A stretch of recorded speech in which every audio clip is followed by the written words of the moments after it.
What's going on YouTube? It's your boy Dante here, back in Digimon Laboratory with a deck profile. Something I thought I want to go ahead and just throw together, maybe go play at my locals this weekend with. And that is an updated version of the Bit Black Blocker deck.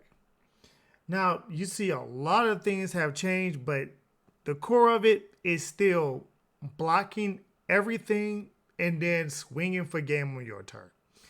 Simple, simple, simple. So, without further ado, let's get right into the deck profile, shall we? First of all, we have two Pogumons and three Trumblemons. Now, I originally had a four Pogumon up in here, and I thought, you know what? I think this is fine. Showed the group, and Candido was like, "Yo, what about Tumblemon?" And I was like, "Which one?" I totally spaced it. I forget we had a good blocker egg in this set, that MBT9. So I was like, "Yeah, that really should be it." So three Tumblemon, two Pokemon when it's deleted, reveal the top card. It was a black Digimon. Add to your hand. Constant searchability, just constantly. Tumblemon, just on your opponent's turn, give anything with blocker plus 1 KDP. That can block numbers without killing your blockers. Just be wary of that one. So for the level 3s, we have four Harumans. Hagurumans. Hagurumon. There you go. Hagurumon. We have four Hagurumons. The one that on play, you trash a machine or cybers, draw two cards. So just constantly drawing. And then Hagurumons, we have the three Vanillas, 2 cost to play, something cheap, 3K. It is also a machine to discard off of the other Hagurumon. So either way it goes, you can just cycle through your deck. And of course, the 4 Toy Agumons for the reboot. A lot of your blockers up in here do not have reboot inherently. This gives them reboot inherently. Some of your blockers can swing without, negging you in memory or something like that. So you can swing your opponent's unspent phase. You didn't reboot. You have a blocker on board. Level 4s. So level 4s, as you can see, it is the Guardiamon Brigade here for level 4s. We have 3 of the BT2 Guardiamons. We have 3 of the EX01 Guardiamons and 2 of the EX02 Guardiamons. Now, of course, you have the 2 Mechanorimons for any deck that wants to go small, try to swing you with 5Ks. You're like, no, I'm going to block that and unsuspend. So it really puts those kind of weenies in check. To try to swing in for some extra, security checks. Of course, you have the BT2 Guardiamon because it is a 7K body as a blocker for a level 4. That's massive. That's massive. That's as big as the Andromon from that same set as a level 5. Too good. Yes, it cannot attack. Whatever. We're blocking everything. EX01 Guardiamon. And for anybody who doesn't know, when you play Digimon, you can only have 4 of that in particular number, not the name of the card. So you can play like 19 Gabumons as long as they're all different and you don't have more than 4 of one in particular Gabumon with that number. Simple. So the EX01 Guardiamon, it has a blocker. Sure, is 1,000 DP less than the Guardiamon from BT2. That's fine. But I like the inheritable. Because when you Digivolve on top of it, you get the inheritable to do the same thing as Hagurumon. Then, you trash a Digimon or a Machine of Cybers and you draw 2 cards. Again, digging through your deck a little more anyways, just to get them certain key pieces. So you might be missing, I'm missing a level 6. You know, slap an Angemon on top of it, swing, because Angemon can swing without penalty. You trash, draw 2. Hey, look, I drew into a level 6 to go on top of my Angemon now. Simple as that.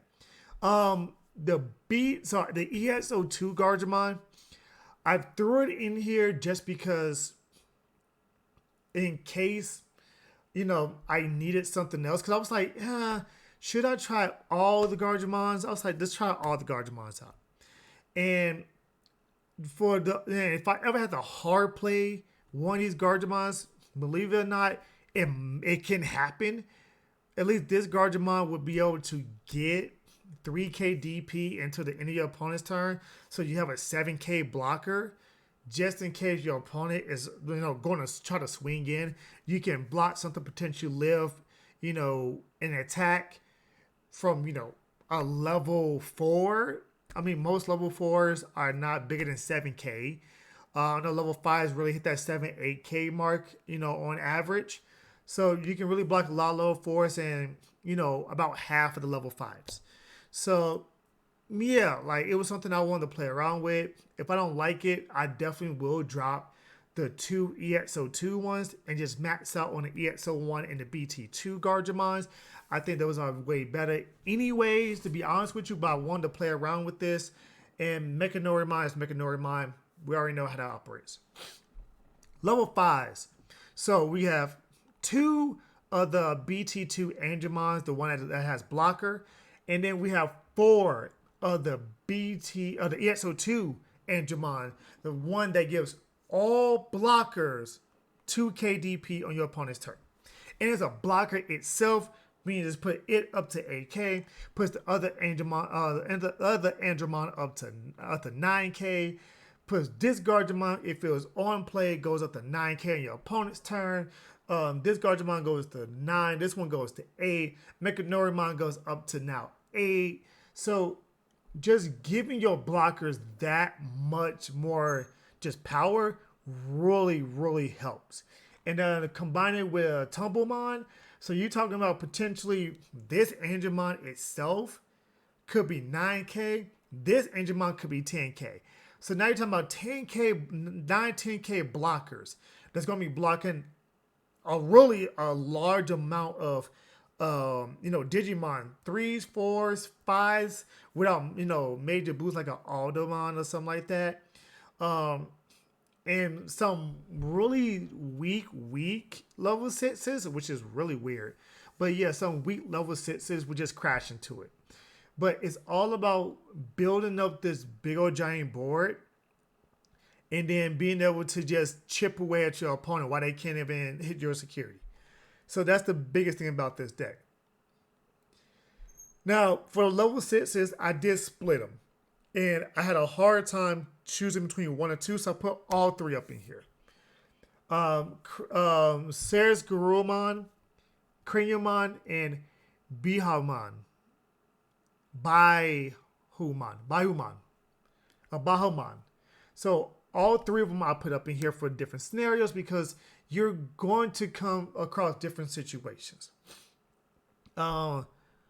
Bahamon, you're going to come across situations to where your opponent has a lot of Tamers on board. It has a lot of things. So in other words, it says when Digivolve, unsuspend up to 2 of your Digimon and or Tamers, unsuspend blockers. That way you can just, attack with a couple of Angemons and then play this, unsuspend them. Now you have blockers on board. End of your turn, for every 2 unsuspended Digimon and or Tamers your opponent has, trash the top card their security. It then helps you hit those, pesky security control decks without really attacking into them. So it's all about, I'm going to chip away at your security without doing anything because they have all these Tamers on board. Security control players like to play 4, 5, 6, 7, 8, 9 Tamers out. And it's like, okay, I'm going to unsuspend. And it goes, trash everything. Now you have to spend all this memory trying to recoup it. And now all I'm going to do is swing in for game. So that's really a security control matchup type of card. I threw two up in there just in case. You might come into a grind game with another deck or another black deck you might need this over, say, a Kriyamon or Ceres Garurumon or Ceres Garurumon. So it's one of them cards that I was like, yes, definitely need to throw a couple of these in there.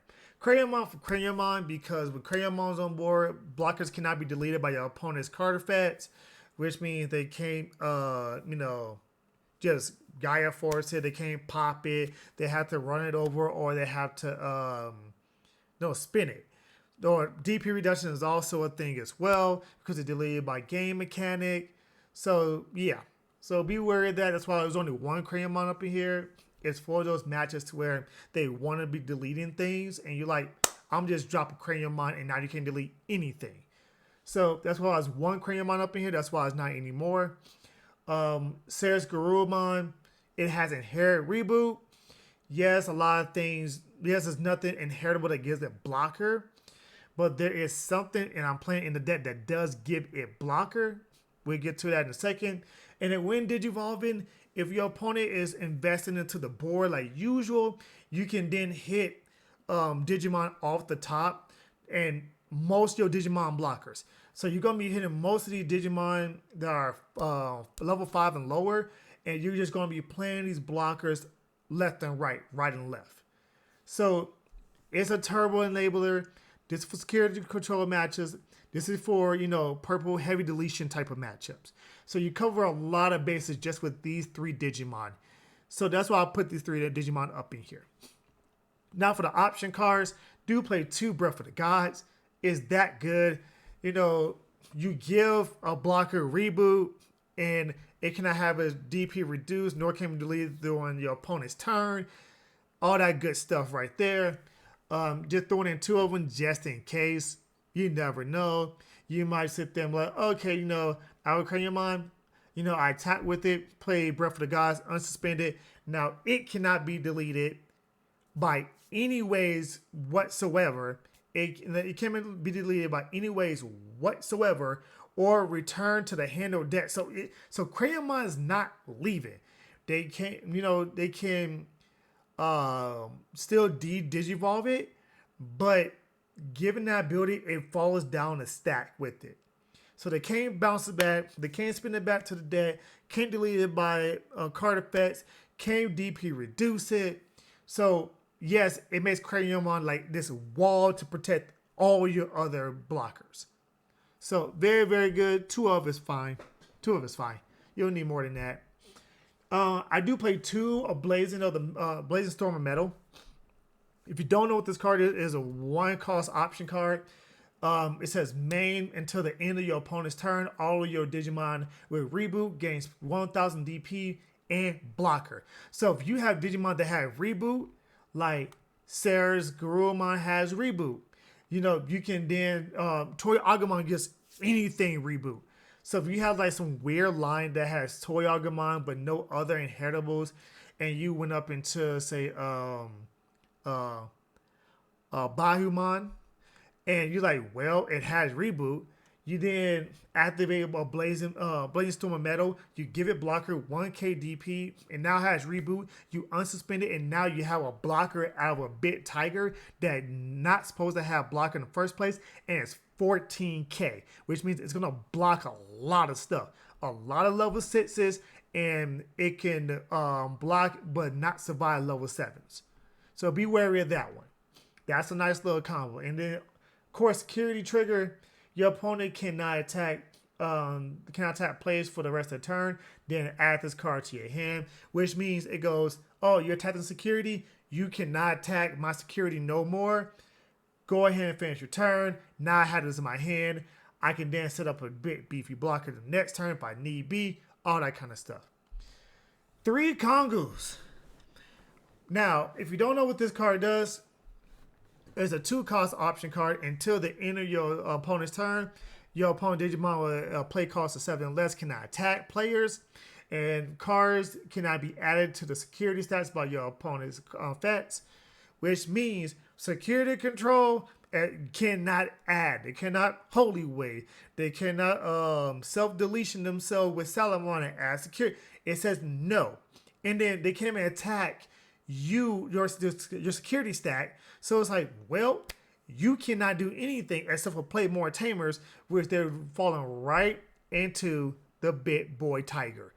See, you see how I now have this, there's now more options for bit black blockers to be this row anti-meta deck now. Instead of just Crayonmon.deck. So I do play 2 Ultimate Connections. I took it down from 3 because I wanted to add one more Kongu. I think it's fine. I do play 6 level. I do play 6 level 5s. This is a card that is very, very, very cuttable. You already have enough draw power in the deck. It is very cuttable. I just wanted it in there just in case I dig into a sticky situation and need to just dig something to keep drawing. Yeah, it's a very cuttable card. I didn't know what to put in for it, to be honest with you. But you can probably cut this card and probably bump up some of these cards. You can bump up some of these cards, play a couple more level 3s because you like to play 12 to 14 level 3s or something like that. So definitely cuttable, but something I really, really gonna have to play test with. I do like it just for the draw power, but I do have draw power here in inheritable. I do have draw power on play. So yeah, it's just one of those things that I'm like, okay, cool. If I have it, I have it. If I see it, I see it, cool. If I don't, I don't. Okay. Oh well. 2 black memory boosts because it's black memory boost. We don't play the other one. The other one, I think it dark memory boost or something like that. Look at the top 4 and play something. Well, 4 play cost less. The only one that really hits that is the level 3s and the one Mechanorimon, which means you're gonna be trashing a lot of these. And this deck wants to build up and wide at the same time. It doesn't want to really trash too much. 2 ties, just your obligatory memory tamer. On your opponent's turn, all your black Digimon gains plus 1000 DP, which makes all your Digimon that has a blocker even more beefier. I played 3 Kazus. Now I was debating on like, should I play Kazu? Should I not play Kazu? Should I bump up the memory boost a little bit more? Should I play this? But I was like, nah, I'm gonna play Kazu. I'm gonna play Kazu. For people who don't know what Kazu does, Kazu at the start of your turn, if you have a cyborg or a machine Digimon in play, you gain a memory. So it's one of those like pseudo memory tamers. And then it says all turns with one of your Digimon with machine or cyborgs and its trait becomes suspended. You can suspend this tamer, draw a card, and then trash a card. So really, it's a machine Digimon type of card, but it's to help you cycle through your deck even more. Just in case you're like, oh, I have one too many Angemons in my hand, don't need it. Guess what? I'm a block, tap this, draw a card, pitch a card. Now, I do play 2 black ties up in here, the 2 drop ties. And because it says opponent's turn, when one of your blockers becomes suspended, unsuspend that to unsuspend the blocker. Yes, you heard me right. When a blocker becomes suspended, unsuspend, or when you use blocker, there's a difference. When you use blocker. So when they attack, when you use blocker, you can tap the tie to unsuspend the blocker. So therefore, it doesn't have to be that blocker. It can be any blocker. So say they swung, you use your bit blocker first, and then they swung again, you use a smaller blocker, you tap this high, you unsuspend your bigger blocker. It's too good not to play. It's too good not to play. Now, what's some things that I do want to change about the deck? I really do think Ultimate Connection, because I have the Inheritable, because I have Hagurumon, because I do have Kazu, I can get rid of Ultimate Connection. It was something I wanted to throw in just in case. I can come up with maybe some removal option cards, like if you want to play oh my god, I'm spacing right now, the 8-drop option card. Um, oh my goodness, I'm spacing it. Everybody knows what I'm talking about. I can't remember for the death of me. You know what? I'm about to just look it up now. It's the 8 drop option black card for you just digivolve everything. It costs. It costs option card. Um, Now I'm about to just sit here and look just so silly. I'm like, what is that card again?